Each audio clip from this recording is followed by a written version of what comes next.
مع لونتوراج يعني يقدر يعني يصرى مشاكل نفسيه خاصه بين الازواج.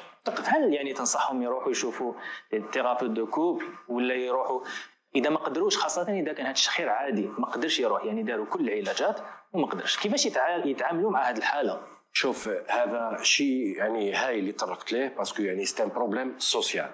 كاين تشوف راجل يرفد يقول انايا يا مراه نوض صباح ربي باش نخدم وكدا يرفد المخده تاعو يروح، ولا العكس الزوجه ولا الانسان هذاك يحشم يخرج من الشومبره تاعو وراه قاعد الليل كامل ما يرقدش، هنا راح يحيمد تعب ارهاق يبقى شكل ديبرسيون. باسكو النعاس حاجه مهمه ما تقدرش تنحيها الانسان.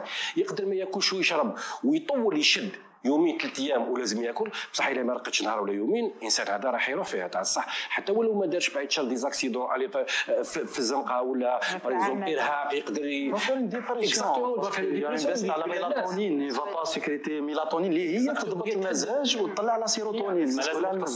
لازم نوجهوهم يعني احنا كاطباء، يعني اما راح نوجهوهم اطباء نفسانيين دي بسيكولوج لا دي بسيكياتر، نبداو بالبسيكولوج ومن بعد نروحوا للبسيكياتر. داكور. والاخ الدكتور هنا باش يقدر يقول لك حاجه مهمه تاع الصح.